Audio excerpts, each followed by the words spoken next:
Welcome to another episode of Higher Learning. I am your host, Rashid. Today, we have a very special guest. Today, we are meeting with Leslie Graham, Chief Human Resources Officer at Groups Recover. How are you? Doing well, thank you. How are you? I'm doing great. I appreciate you spending a little bit of time with us here. I'm so excited to dive in. I think we should start here. And I'm really excited to talk about this because mental health and wellness and health in general is just such an important topic in our employee base, with our employees, just in the world. So I'm really excited. Let's talk about it. Groups Recover Together. Can you tell us a little bit about the organization before we dive into your experience? Sure. So Groups Recover Together is an amazing organization. I've had the pleasure of being a part of this mission where we serve over 23,000 members throughout the United States. And our members receive group structured medication-assisted treatment. They are struggling with opioid addiction. And so we provide resources and we provide support to those working on their recovery journey. Wow. And such an important thing. We know that the proliferation of opioid use and the need for care has grown over the past decade. And so it's great to hear organizations taking a part and helping and try to push back on the momentum there. I'm interested. How did you get involved in HR in the first place? And then what drew you to Groups Recover Together? Well, I got into HR. It was a little bit of a mistake, actually. So I was working in retail, and I was a retail manager and was really focused on driving sales and running operations. And one of the pieces of feedback I received was stop hanging out with the team so much and focus on the business. And that's when I realized I really wanted to be in HR. So I love spending time with just focusing on talent and developing the team and really but just understanding the culture of why the business is running, but why the business is focused on culture and how we get the team motivated to move the business forward. So that's how I fell into HR. And as far as how I got to Groups Recover Together, I was recruited by the organization and just fell in love with the mission. Every single person I met, whether they had been directly impacted by our members or indirectly impacted by our members, was passionate about the mission and wanted to help people. And so I really became connected with the mission. I don't have anyone directly in my life, but indirectly in my life, I am impacted. And so it's just important to me to be involved in the community. And this is my way of doing it. I love that. Going back to how you got into HR, when are people going to realize that the people are the business? You cannot have the business without the people. So being ingrained in what the people want and how you develop them and attract them and retain them, that is the business at the end of the day. That's right. How companies make money. So I'm grateful that you took that and ran with it and has led to obviously a prosperous HR career. One of the things that we talked about in our pre-call was you're really passionate about coaching and helping people, like helping people get unstuck in particular. I'm interested. Can you give an example of a time where you helped maybe an employee or a team member or family member, somebody get unstuck, and what were the results for them? Sure. I mean, I have so many examples, but one person I can think of in particular, I was working with back in my retail days at Target, and she loved what she was doing, really excited about the work that she was doing, but just felt like it wasn't her calling. She just wasn't going anywhere, and the passion was gone. She just knew HR was it, but maybe it wasn't it in retail. And this particular individual, through coaching, I really believed in her, but through many conversations, just realized that she was stuck because of some of the other parts of her life. Sometimes we're in a career and we love what we're doing, but if you don't have yourself in totality kind of balance, then it's hard to really focus on your career, and it's hard to focus in other areas. So I think of her because she's still in my life today, and I've recruited her in almost every position that I've been in after Target, and is still a really important part and colleague in my life today, and she's doing great things. So, the moral of that story is, sometimes when you think that one part of your life is going great and you still can't find yourself, it's really important to take some time to assess what's going on in some of those other areas and get unstuck, and everything starts to fall kind of in line. Yeah, I love that. I mean, we talk a lot about hiring the whole person here at MSH when we bring somebody into our organization. And that's because, this whole thought and idea of like, leave it at home, leave it at the doorstep. You come in here, you punch the clock and you got to focus on work. If we're worried about our people, if we're worried about their productivity, if we want to put them in a position where they're best able to be successful, it's impossible to compartmentalize what might be going on at home, what might be going on in their lives, right? And I think there's a line there, right? But I also think it's important to be empathetic and be understanding and know that a lot of times when somebody is not their best self at work, 90% of the time, it's not because of organizational structure or the challenge That's of the right. work or anything like that. It might be about something that the work environment has no control over. Understanding that, being aware of that, being empathetic to that, I think is important to build a long-lasting, sustainable, employee-focused culture. And so I love to hear that. And listen, I've been in situations where whether it be, I'm having an issue at home or there's something going on with my house insurance or I'm worried about some sort of thing with my child at school. I'm not my best self at work. It's just That's impossible right. sometimes. And so I think it's also important as a person to be self-aware about that and be able to recalibrate and give yourself a little bit of grace in those situations too. Um, so you spent 20 years in the HR space and you've moved your way up. And I know one of the big reasons, obviously, the new role stood out is because you got that C-level title, that Chief Human Resources Officer title. So I'm interested for people who are maybe in a VP position and looking to take that big step up to the CHRO role. What have you learned? What surprised you? What are some of the things that are different from a VP to a Chief Human Resources Officer that you might let people know about so they can get some insight and visibility into that if they haven't made that jump themselves? Yeah, I mean, there's no training for a C-level role, so the buck stops with you. And I think it's really important for people to understand that even when you think you're ready, when you start the role, you're not ready. You think you know what you're doing, but you're not ready. Sure. And then when you have your team and you have your first, your kind of your first deliverable, and someone says, "So what's your strategy?" It's like that's when the epiphany opens and you think, "Oh my goodness, what is my strategy? Do I know what I'm doing?" And I've had many of those moments in my first year. Someone tells you they don't, they're lying.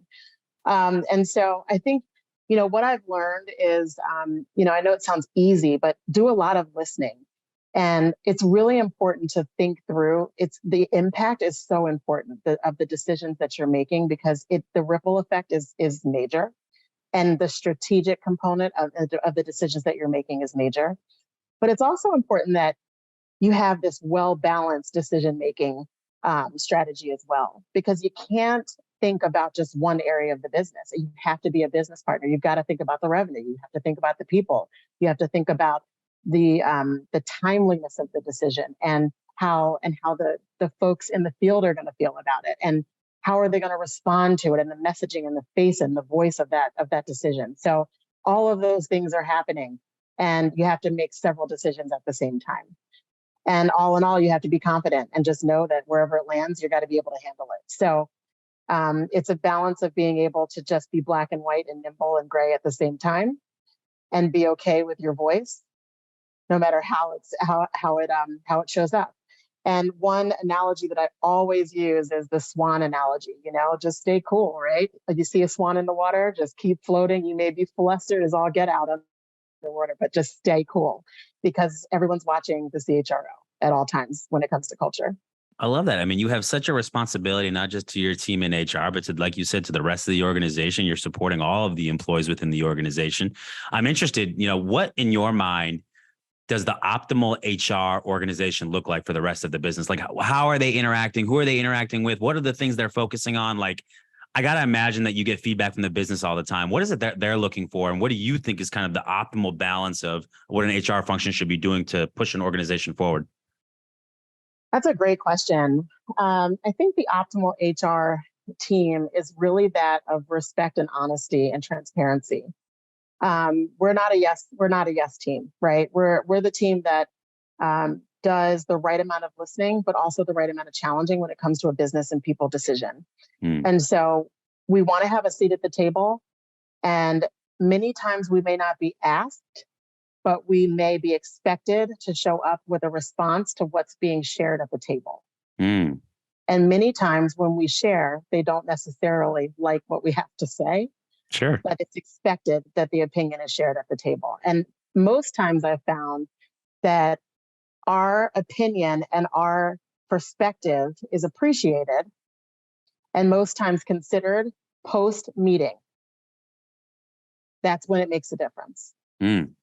I love that. You have to be that balance. I mean, I'll think about our HR organization. I like to think that I'm a pretty people first, empathetic CEO. That's good. And I will tell you that our HR organization, our head of HR, sometimes I refer to her as Jiminy Cricket, because like a lot of times they are the conscience of when you're just thinking of things from a strictly ones and zeros perspective and a business perspective. It's like, hold on, let's think about the impact of the people here. Let's think about how this might come across. Let's think about the messaging here. There's importance to this stuff, right? And sometimes the other business minds can get running too fast and only thinking about an objective. And it's really important to have that balance. And that's why HR doesn't only need a seat at the table. They need to have a voice, and a voice that's one that is heard. And like, if it's post meeting, current in the meeting, whatever it is, it needs to be valued. And I think the best organizations understand that. The best CEOs know that, in my opinion. That's right. They always bring them along. It's important. Now, we were talking about, to take this a little personal aside, we talked about how you have 3 daughters, just like I do. But your oldest is 17. Mine is 12. Yes. I need some advice. What the hell do I have to be worried about over the next 5 years? What should I be looking for? Because I know the problems change in magnitude as they get older. So what would you tell me is giving me advice for someone entering their teenage years? Oh my goodness. I would have to say you need to stay hip. You need to stay cool. I got tons of Riz. I got tons of Riz. Because you have to make sure they come to you. You have to stay cool, because that's the best part. But I think it's just continue to talk to them, because I love that my girls still come to me and talk to me about whatever. Sometimes I wish they wouldn't, because of the things that I hear that come out of their mouth, but I love it because we're close and I understand what they're going through. But my goodness, this world is crazy right now. And to have a good relationship with your kids is the most important relationship of all, to be honest. And so just keep talking to them, even when it's uncomfortable. That's all I can say. I got some work to do. They tell me I'm cringe every other week. I don't think that's not cool, good. Dad. That's not good. Yeah, I've been called. At least I'm not being called sus. That would be even worse, as far as I understand. It is. I got to do more research, though. I'll look into it.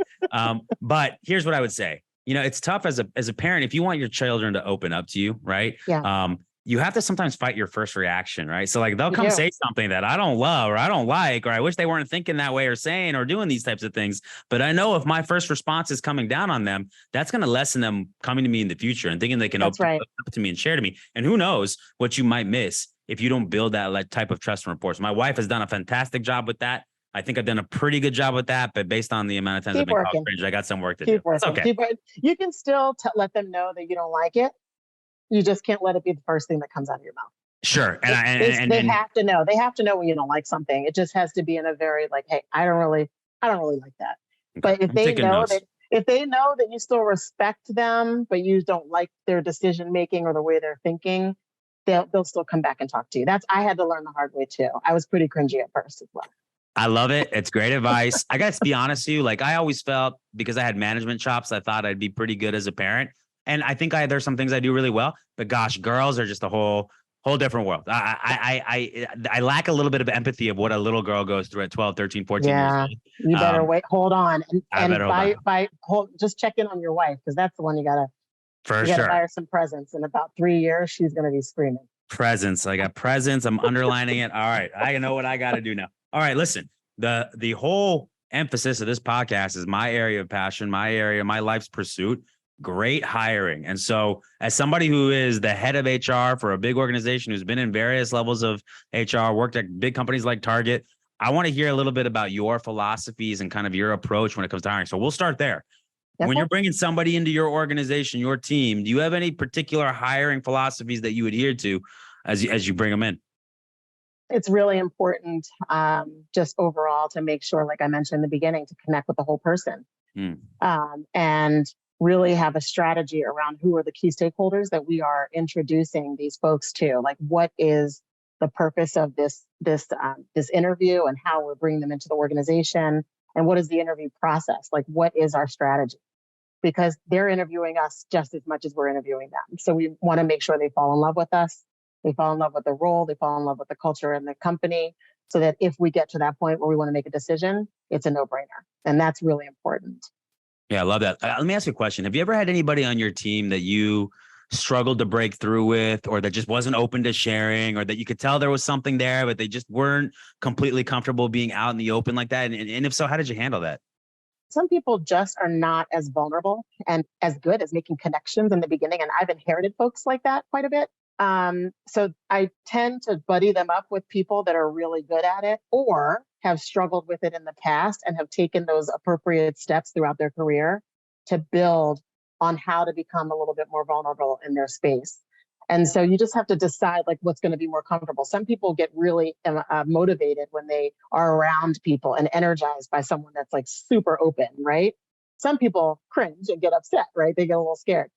So I think you have to decide what's better for them and make sure they have that person that they can lean into to help them through that process. But ultimately, you want to create the space for them where they can start to learn that it's safe to share at their own pace. But ultimately, if they're going to become a better leader, better teammate, better colleague, they've got to find it in their space to figure out like, hey, it's okay to share, even if it's about the ping pong tournament or their dog or whatever it's going to be.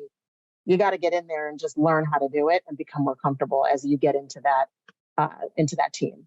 That's fantastic advice, Leslie. Let me ask you this. If I ask you to bring up a memorable interview you had, either one that maybe you were interviewing for or you were interviewing somebody, good, bad, don't have to name names. Anything come to mind?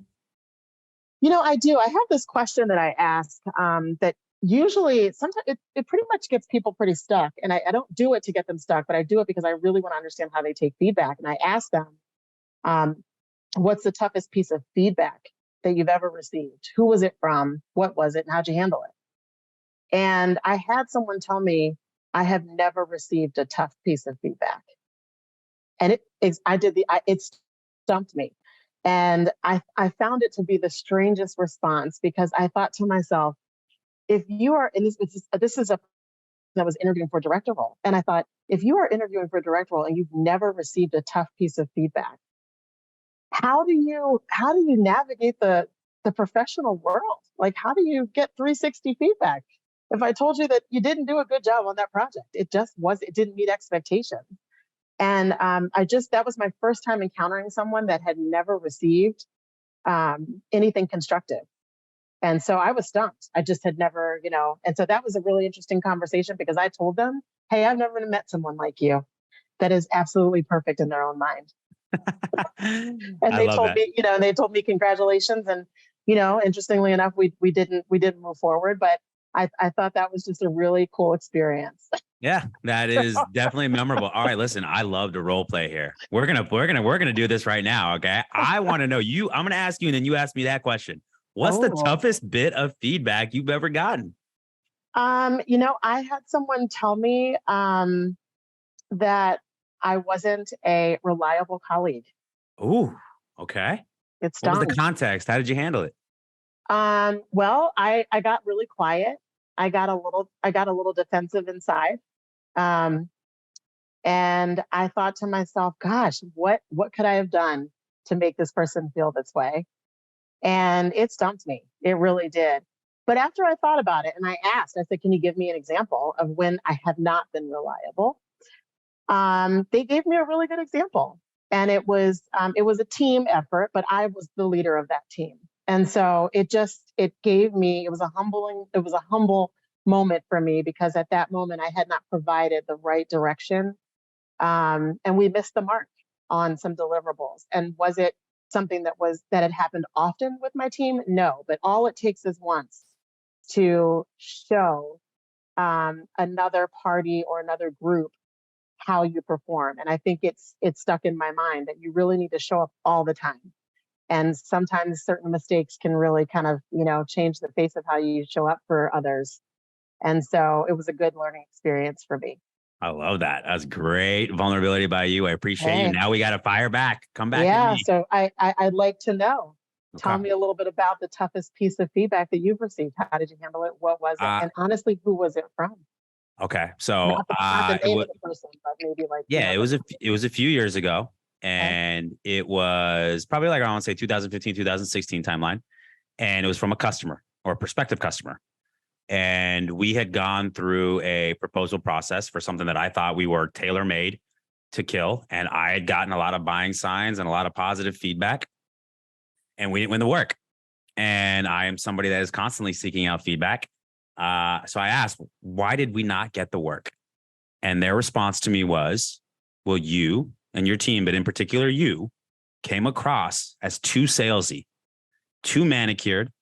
You had the right answer every time. And it was almost like you were on autopilot. And we didn't see a moment of vulnerability. We didn't see a moment of flaw. And it made us feel like we weren't getting what we were seeing. And that just didn't work for you.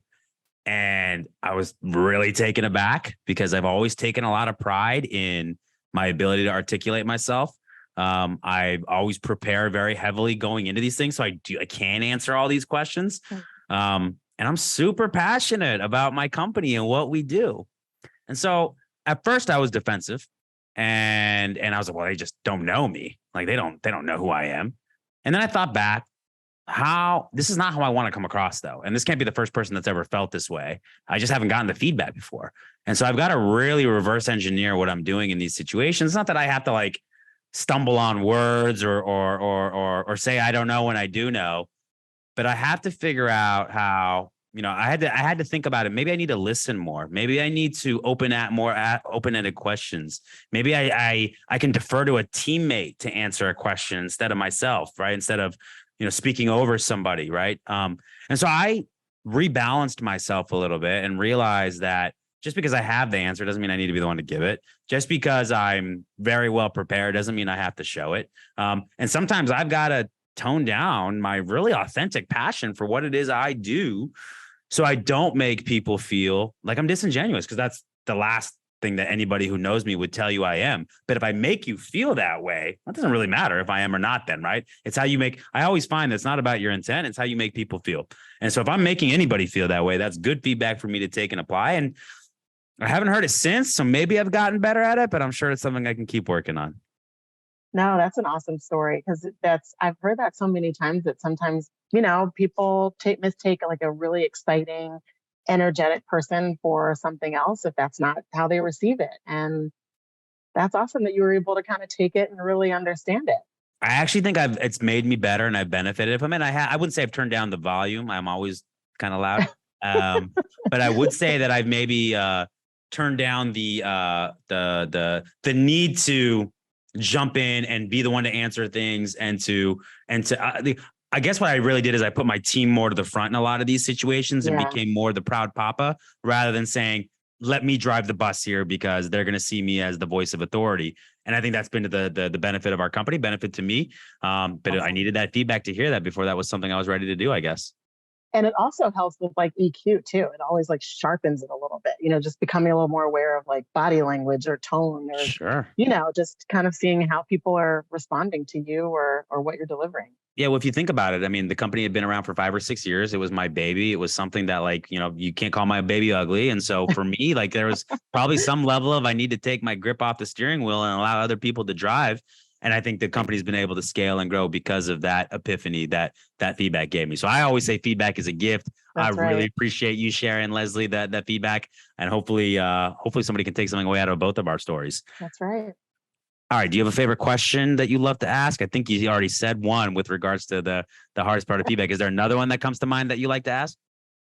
Oh man, I think that's probably one of my favorites. And then, I do like to kind of anything around that connection. Just, what are you passionate about? If it doesn't come through in the interview because we just didn't get there, I always like to circle back and just make sure we finish off with like, tell me a little bit more about like what you're passionate about, what gets you excited about potentially joining this company or being in this role or taking this next step in your career, or even just with your family. Like what gets you excited? What gets you excited? And we got to know something. You're able to get excited about something to be able to do this job properly, yes. right? And it usually gets the people that are, nervous, or it takes the edge off, gets them loosen up, and, you get to see a little bit more of their authentic self in the interview.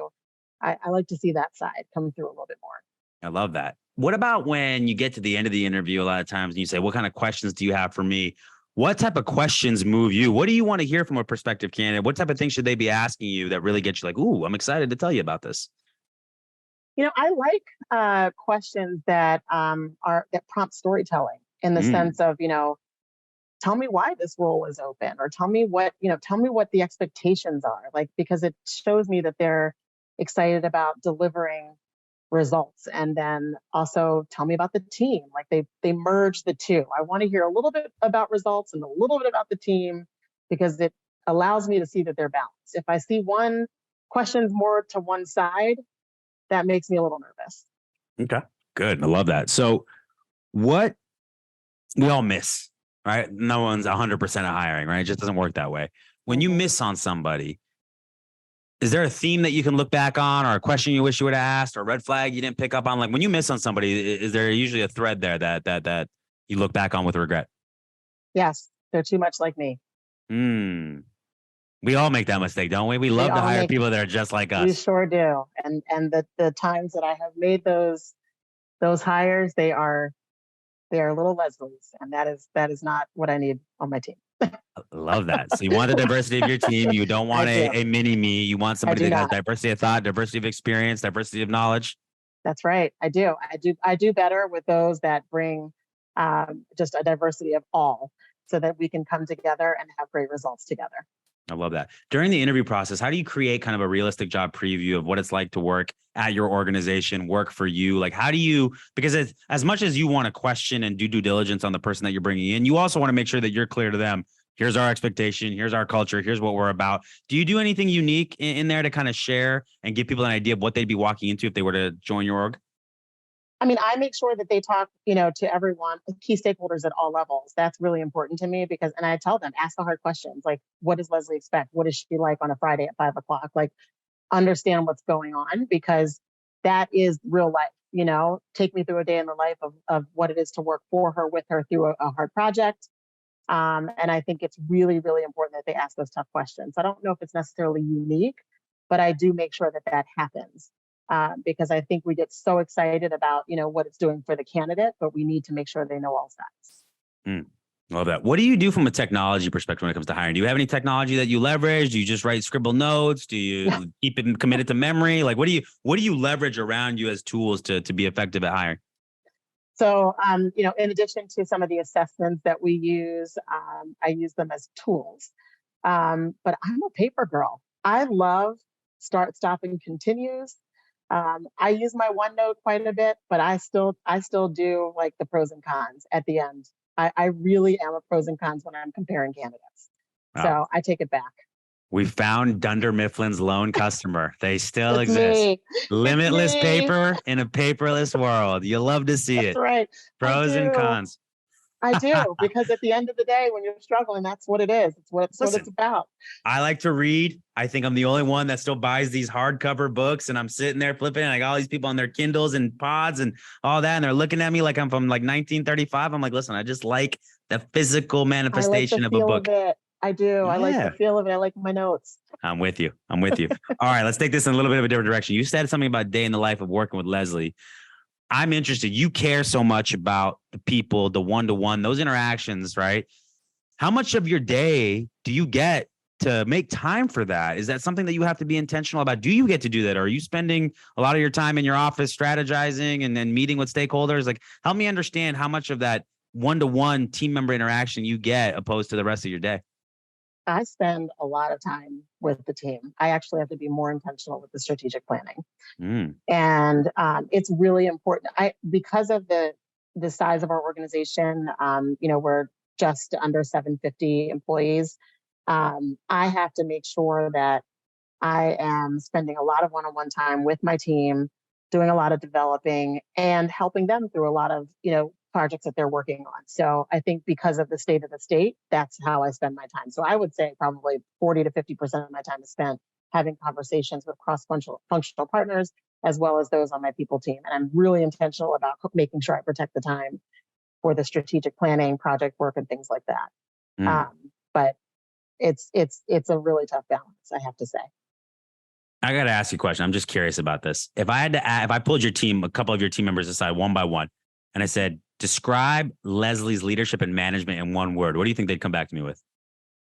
Oh, they would say she's supportive, Okay. servant leader, but challenging.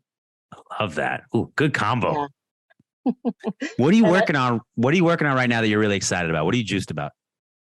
oh my goodness, so much. So the two things that I'm really working about that I'm excited about is we started the DEI initiative at my company this year by implementing an executive director of diversity, equity, and inclusion, and also communications. So new role in the organization, reporting up through people and the product team. And she really drives both of those functions. And we have a lot of exciting initiatives. And we just launched a pilot where we are doing a company-wide training of just educating folks on the topic. Um, what I didn't mention about groups is that we tend to serve mostly rural communities, so diversity is a very new topic and new space for us. Mm. And so we are educating not only our employees but our members, because we are just serving a lot of different new people right now, and we have to help our employees understand what it means to serve new members. And Mm. so it's just a really exciting time for the company. The other piece that we're working on right now is just coming up with a new way of thought around developing talent. So we are developing a new set of competencies to just launch to the organization about how we look at the different cohorts throughout our organization. So just doing a lot of analysis at all the different levels throughout the organization, starting with non-managers all the way up to executive, and how we look at each level, what behaviors we expect, and then really structuring our talent development programs to match that. So we're just really exciting programs and educating our leaders and being really crisp and clean about the expectations at all levels. That's awesome. All right, we have a little thing we like to do on here. I'm not gonna lie to you. We stole this from Hot Ones. Okay. They like to look at somebody's old Instagram posts and ask them what they were thinking at the time. We do it with LinkedIn. So Oh, I no. got something here. Wait, hold on. Is that gonna get us in trouble with Hot Ones? Should I contact my lawyer? No. Okay. Jeez Louise. We have a post that you wrote, #growth, and it says, "I love when I realize I'm handling a situation better than my old self would have." Why did that resonate with you? I've come a long way. When I think about myself as a new leader, as an assistant manager at the Gap store in Philadelphia, I was a mess. I don't think I was the nicest leader that knew how to prioritize people and really manage my time appropriately and deliver the message in the right way with empathy. I definitely know that was not happening, and with the business in mind. And I think I've just come a long way with thinking more holistically about what are we trying to do here today? You know, how is this going to help our members? How are we keeping the business in mind? How are we protecting our teams? How are we protecting culture? And so I'm really proud of that. I love that growth mindset. You got to get Yeah. better. You got to learn. If I look back on myself 10 years ago to now, I'd like to think that maybe I'm a few pounds bigger, but I also think I'm a lot mentally sharper, a lot more experienced, a lot more knowledgeable, a lot more open-minded. Those are things that should be happening with growth. Otherwise, what's the point, right? Absolutely. Last question for me. If you were able to amplify one nugget of career advice to professionals who are early in their career that maybe you didn't know, and it goes back to what we just talked about, you at the Gap, if you had to give young Leslie at the Gap some advice that you know now that you didn't know then, what would it be? Besides fold the chinos really well. Besides that. Chinos. Well, I haven't heard that word in a long time. Take a step back, stop talking and assuming that you know everything, and listen to the leaders around you. Mm. Is that something that early in your career you had a hard time with? Yes. Yes. I knew everything. I knew everything. I knew how to do it. I was resourceful. I was quick, and I just knew how to get the answer. And sometimes quick is not always right. Most times quick is not always right. You're right. I actually was telling my daughter, there's this Mark Twain quote that he says, you know, when I was 17 years old, my mom and dad were the stupidest people on the planet. And by the time I turned 22, I was amazed how much they learned in the last 5 years. And it's true, because when we're younger and we're stubborn and we think we know best, you know, we're gonna have to run our head into that wall enough times and learn through experience. But as you get older, you start to realize the people around you, the authority figures, the managers, the Yes. coaches, the mentors, you know, they knew what they were talking about. They had that They did. benefit of life experience a lot of times. So I think that is fantastic advice. Leslie, listen, I really appreciate this has flown by. I'm so appreciative of you taking a little bit of time with us. They had so many great insights. Thank you for coming on Thank Higher you. Learning, and we look forward to continuing the chat. Absolutely. Thanks for having me. Okay. Talk to you later.